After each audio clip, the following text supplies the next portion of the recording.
이제 소개해드리겠습니다. 사기 없는 세상을 꿈꾸는 33년 사기꾼 전문 검사 임채원 검사님이십니다. 아유, 안녕하세요. 네, 반갑습니다. 자나깨나 사기 생각, 안전하 서나 사기 생각, 언제나 사기 없는 세상을 꿈꾸는 서울 동부지검 중요경제범죄조사단장 부장검사 임채원입니다. 아이고.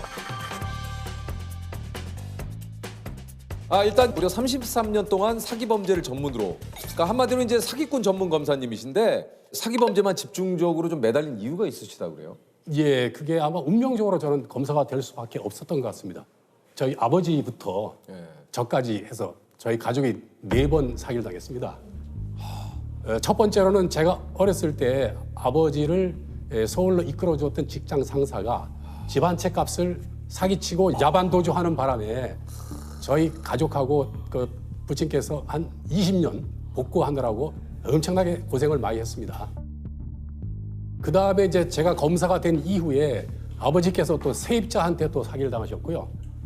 그 다음에 제 막내 동생이 당했고 제가 또 선배한테 또 당했습니다. 아니, 검사님인데 사기를 당하셨어요? 예, 좀 어리버리한 검사죠. 근데 이제 한 10년 정도 알게 된 학교 선배가 자기가 이번 달에 신용카드 사용 대금을 못 막으면은 신용 불량자가 된답니다. 690만 원을 빌려줬는데 네.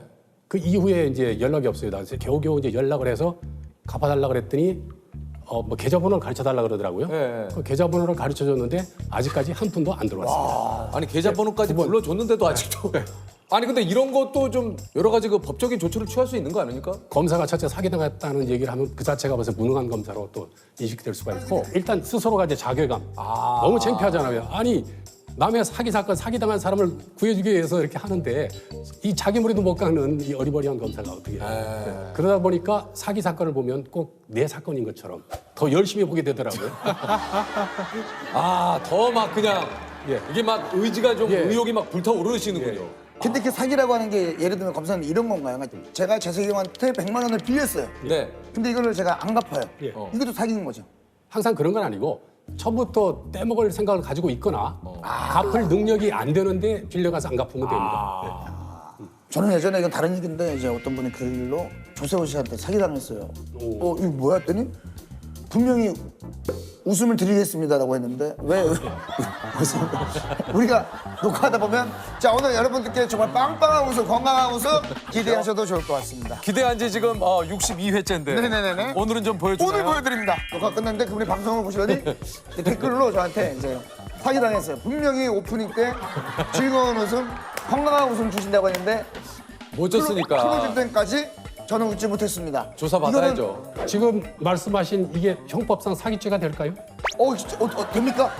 사기라 하면 사람을 기망하여, 기망은 속이는 거죠. 재물의 교부를 받거나 재산상 이익을 취득하는 자 이렇게 돼 있습니다. 지금 조세호 씨가 한 거는 재물을 받은 게 아니잖아요. 재산상이 뭐 그게 관계 없으니까 속인 거는 맞지만 사기죄는 아니다.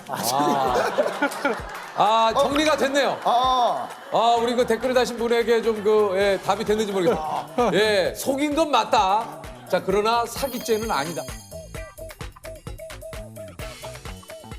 아니 오죽하면은 이게 이제 살면서 사기 한 번 안 당했다면은 이건 천운이다. 예. 뭐 이런 말이 있을 정도니까 오늘 좀 권사님을 모셨으니까 우리가 좀 어떻게 하면은 사기를 좀 당하지 않고 살 수 있는지 한번 좀 요 방법에 대해서 한번 좀 얘기를 좀 해주시죠. 예. 요즘은 어떤 사기들이 좀 이렇게 기승을 부립니까? 요즘은 보이스피싱 사기가 많고요.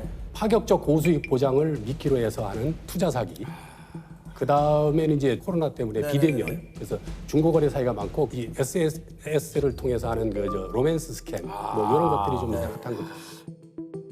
아니 이게 보이스피싱 범죄는 이제 그 수법이 굉장히 좀 날로 진화를 하고 있다는데 예. 예를 들면 어떻게 지금 진화를 하고 있습니까? 그 일례로 제가 작년 9월 달인가 아침에 출근하는데 초저금리 뭐 대출을 이렇게 해준다 그러면서 문자를 받았습니다. 근데 거기에 놀란 게 보이스피싱 주의사항이 들어 있었습니다. 순간적으로 저도 깜짝 놀랐습니다. 아니 근데 이게 지금 제목이 벌써 아이비 은행. 예. 이거 웹발신. 이거 누가 봐도 은행에서 지금 보낸 것 같은데. 예. 요 밑에 이제 전화를 갖다가 전화번호를 변작을 하거든요. 070 번호는 사람들이 잘 안 받으니까 그 국내 포털 사이트에 넣어버리면 이게 진짜인 경우는 은행이 실제로 주소와 약도가 뜨는데 이거는 해보면은 엉뚱하게 뜹니다. 그러니까 요런 그 문자를 받으셨더라도 이 번호를 직접 한번 그 확인을 예, 하셔가지고 한 다음에 전화를 해야지. 예, 그게 진짜 우리 그 은행이 맞는지 아닌지를 확인을 해보시고 예. 전화를 해보시라고 지금 검사님께서 얘기를 하시네요.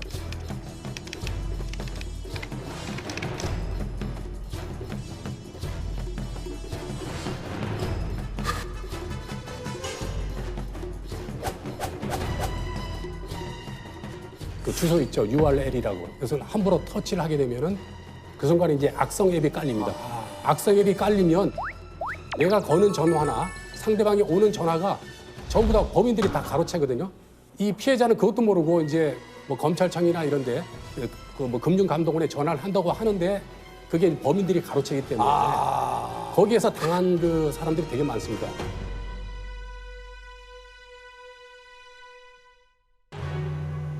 그러니까 내가 아무리 뭐 어디다 확인해 보려고 전화를 하든 그 사람들이 받아서, 다 받아서. 뭐 검사나 뭐 금융감독원 직원인 것처럼 연기를 하게 돼요. 심지어는 이제 그 학생들 상대로 보이스피싱 예방교육하는 교사가 3억 2천만 원 털렸고요. 3억 2천만 원이요? 예. 이게 나름대로 이제 공부를 했는데 그 출산휴가 갔다 오는 그 기간이 1년이었거든요. 1년 동안 새로운 수법이 전화 가로채기 수법이었기 때문에 그렇게 됐습니다.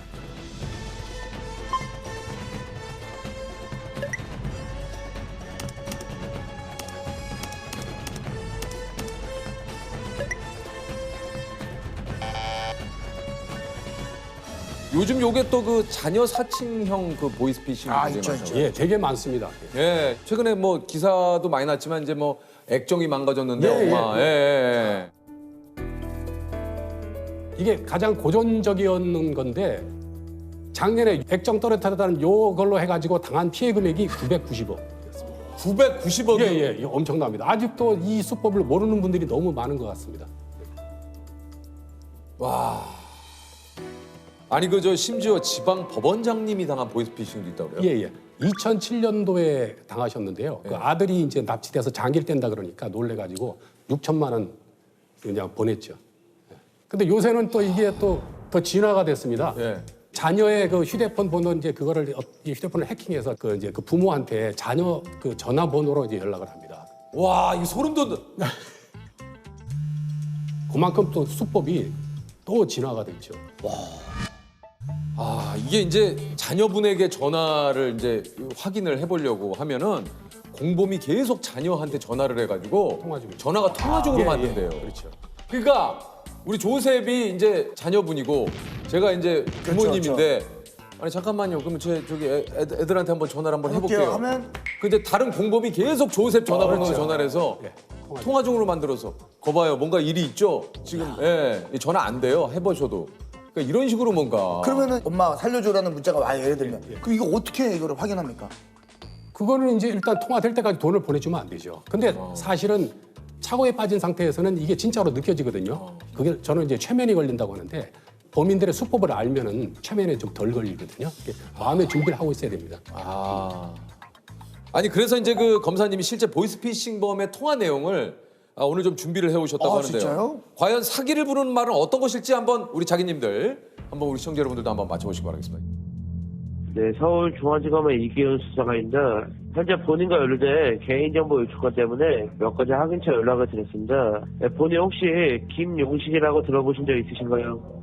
네, 일단 저희 검찰 측에서 김용식 페이트로 인한 금융범죄 사기단을 검거한 상태인데 본인이 김용식 일당들에게 통장을 판매한 가해자이신지 명의 도용을 당하신 피해자분이신지 그 진위 여부를 파악하고자 연락을 드린 겁니다. 네, 전혀 모르셨나요 혹시? 일단 사건 경위에 대해서 말씀을 드리자면 벌써 어디 뭐 검사 뭐 누굽니다. 어디 수사관 누굽니다 하는 순간 예? 이게 사실 혼이 나가거든요. 예, 맞습니다. 예. 여기에도 우리가 이제 보이스피싱임을 알 수 있는 단서가 있거든요. 여기 있어요? 예. 처음에 이제 혹시 뭐 이렇게 예. 보잖아요. 그거는 이제 상대방을 한번 살짝 떠보는. 혹시라는 예. 게. 혹시 네, 본인 혹시 김용식이라고 들어보신 적 있으신가요? 네, 전혀 모르셨나요 혹시? 그다음에 반응을 봐서 그다음에는 일단 그러면 뭐 조사를 하자 이렇게 나와요. 일단. 일단. 일단은 뭐냐면 이제 그 피해자라 하여금 자기 페이스로 이제 끌어다니는. 일단. 예. 네, 일단 저희 검찰 측에서 김용식 페이트로 인한 금융 범죄 사기단을 검거한 상태인데 일단 사건 경위에 대해서 말씀을 드리자면 그 다음에 또 이제 특징이 혹시 옆에 누가 있는지. 그 심지어는 이제 일행들과 운전하고 어디 가고 있는데 그래서 일행하고 같이 있습니다 그랬더니 목적지에 도착하면 그때 연락하라 이렇게 하거든요. 그래서 항상 혼자 전화를 받도록 합니다. 그러면 100% 보이스피싱입니다. 왜냐하면 옆에 누가 있으면 상의할 거 아닙니까? 그러면 뭐 범인이 하는 대로 최면이 안 걸리니까 그렇게 나오죠. 아니 근데 실제로 좀 그게 궁금한데 검사님들은 그러면 전화 통화를 안 하세요? 하죠. 그럼 하는데 어떤 저렇게 합니까? 어떻게 합니까? 저렇게 안 합니다. 안북의 뭐 홍길동 씨죠? 예, 네네네네. 맞습니다. 예. 전에 이렇게 해서 저 고소당하신 적이 있죠. 근데 이런 부분이 좀 미비해서 그러니까요. 내일 10시까지 뭐 나오실 수 있겠습니까? 그러니까 이거 봐. 지금 검사님도 얘기하시지 뭐 나오실 수 있겠습니까? 뭐 몇 시까지 하실 수 있겠습니까지 뭐 사실 돈을 요구하거나 그건 안 되죠. 그건 안 되잖아요. 그러니까 예를 들면은 지금 확인을 위해서 주민등록번호를 좀 알려주실 수 있을까? 이거 자체가 그거는 기록 속에 다 나오는데 있는데. 그러니까. 확인할 필요가 없지. 거기 다 나와 있잖아요. 이미 있는 것을 가지고 사실은 뭐 조사를 요구한다든가 어떤 걸 요구하시지 사실은 여기 했는데 뭐 누구 맞으신가요? 혹시 뭐 일단은 뭐 이런 식의 얘기는 좀 잘 안 하신다는 얘기죠. 더군다나 이제 나도 모르게 그렇게 됐다면 나는 사실 명의를 도용당한 피해자거든요. 내가 공범이 아니잖아요. 근데 막 이거를 해명을 제대로 못하면 공범으로 처벌될 수도 있다는 식으로. 엄포를 놓거나. 그렇죠. 그런 그런 건 없다. 굉장히 얼어버리죠 사람이. 네. 아니 어쨌든 그래서 이제 이런 피해를 막기 위해서 이제 30분 지연 인출 제도라는 예. 것도 생겼다고 그래요. 예, 맞습니다. 이게 이제 계좌로 이제 100만 원 이상 입금할 경우에는 자동화 지급 기기 안에서 30분 안에는 인출이 안 됩니다. 네.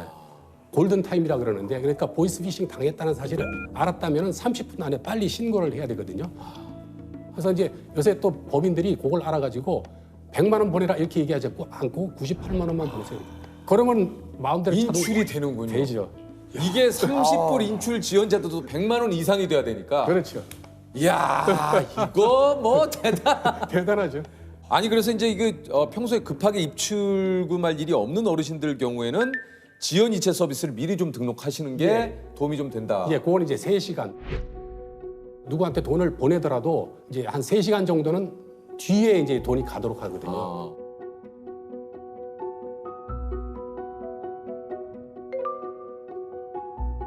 그러니까 이 30분 지연 인출 제도보다는 더 이제 이렇게 보호가 되는 거죠.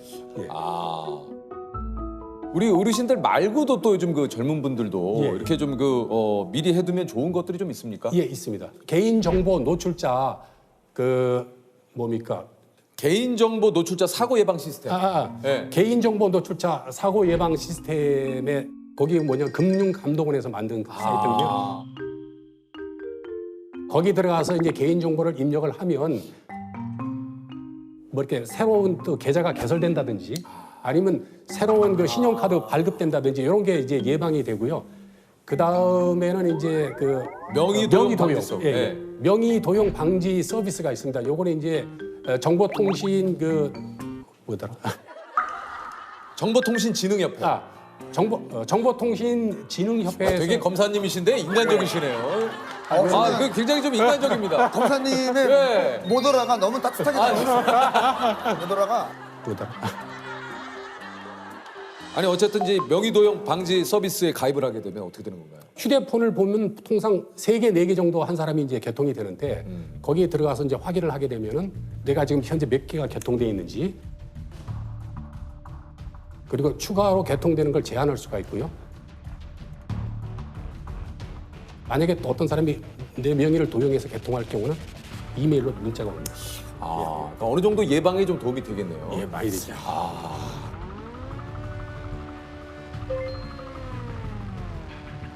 아니 이게 어렵게 증서를 받아놨어도 증거가 안 되는 경우도 있습니까? 예. 실제 제가 옛날에 처리한 사건인데 이 계약서가 진짜 이 사건 해결의 결정적인 증거였습니다. 그래서 사기범한테 그랬습니다. 이 계약서대로라면 사기가 맞지 않느냐 이렇게 했더니 검사님 저 이런 문서 쓴 적이 없습니다. 이거 제가 썼다는 증거를 대십시오 이렇게 얘기하더라고요. 그래서 제가 이렇게 봤더니 내용이 전부 다 컴퓨터로 출력이 되어 있고요. 뭐 자필도 없어요. 그 도장도 법인 직인이 찍혀 있습니다. 이 사람이 했다는 증거가 아무것도 없어요.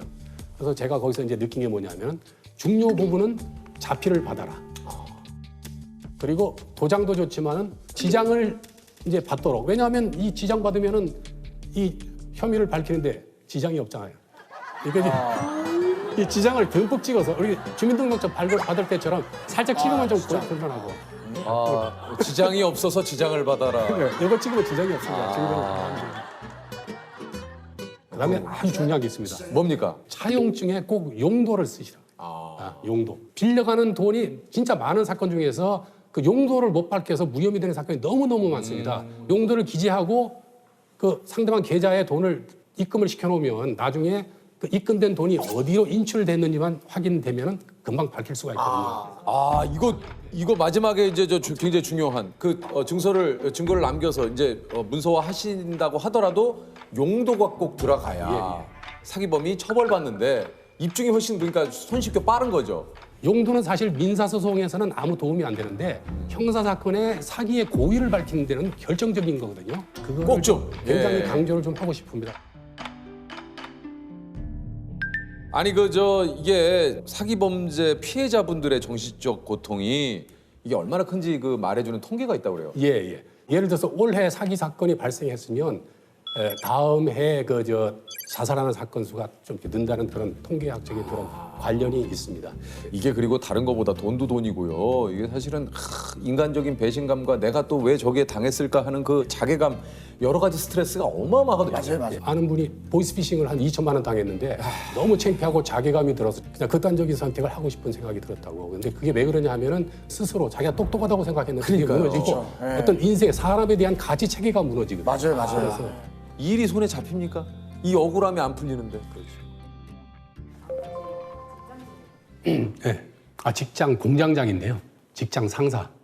대구에서 서울로 이끌어줬습니다. 그래서 제가 그때 기억나는데 완행열차에 그 화장실 옆에 칸에 진보다리에 앉아서 왔던 기억이 나는데요. 그렇게 왔는데 그분이 직장 있는 사람들 사기를 다 쳐서 야반도주하는 바람에 아버지는 집 한 채 살 돈을 다 날리고 이제 월세 낼 돈도 없어서 쫓겨나서 이제 기찻길 옆에 무허가 근무를 쳤습니다.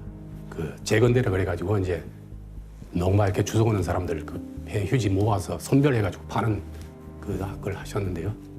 냄새도 많이 나고 굉장히 그 파리도 많이 끼고 굉장히 그 열악한 환경에서 어머니 아버지가 이제 작업을 하셨어요. 그래서 그 병으로 어머니는 2000년도에 이제 그 폐섬유증으로 돌아가셨죠.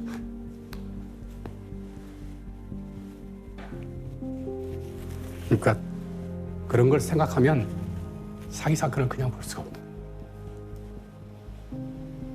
아버지 소원이 평생 네가 판검사가 돼서 집안일 일으켜라. 그래가지고 이제 열심히 공부를 했죠. 그래서 3번 떨어지고 4번 만에 이제 시험이 됐는데요. 어떤 날은 내가 지금 진짜 어렵게 검사는 됐는데 너무 힘들다. 에이, 나가서 그냥 변호사나 할까? 이런 생각도 했죠. 합격하고 나서요. 그 동네 어른들 다 모아놓고 지하에서 식당 하나 빌려서 잔치를 했습니다. 그때 제가 한 말이 어려운 사람들 위해서 열심히 하겠다 이런 얘기했어요. 그래서 그거를 실천했다고 할까요? 지금 이제 현직에서 지금 금년 12월 7일 날 은퇴. 이제 얼마 이제 얼마 만 63세가 되면 은퇴가 되죠. 좀 기분이 좀 어떠세요? 기분이요? 진짜 사건 하나하나 속에 그 사람들의 사기 피해자들의 인생이 녹아 있거든요. 그래서 앞으로 이제 사기 예방 운동을 좀 하고 싶습니다. 사기꾼한테 돈을 빌려줄 때 차용증 하나 써달라 그러면 막 화를 내고 그 차용증이나 증거를 안 남기려고 하는 사람이 오히려 사기치려고 하는 사람이라는 그런 사회적인 인식이 형성된다면 굉장히 사기가 획기적으로 줄 것 같습니다. 그래서 그런 부분에 좀 내가 일조를 할 수 있다면 뭐 굉장히 의미 있는 삶이 될 것 같습니다. 보통 사기 사건은 검사들이 드린 공에 비해서 어떤 평가를 많이 못 받거든요. 그래서 가급적 안 하려고 하는데 비록 검사장 승진은 못했지만 검사가 게으르면 피해자가 운다는 심정으로 지금도 열심히 일하고 있습니다.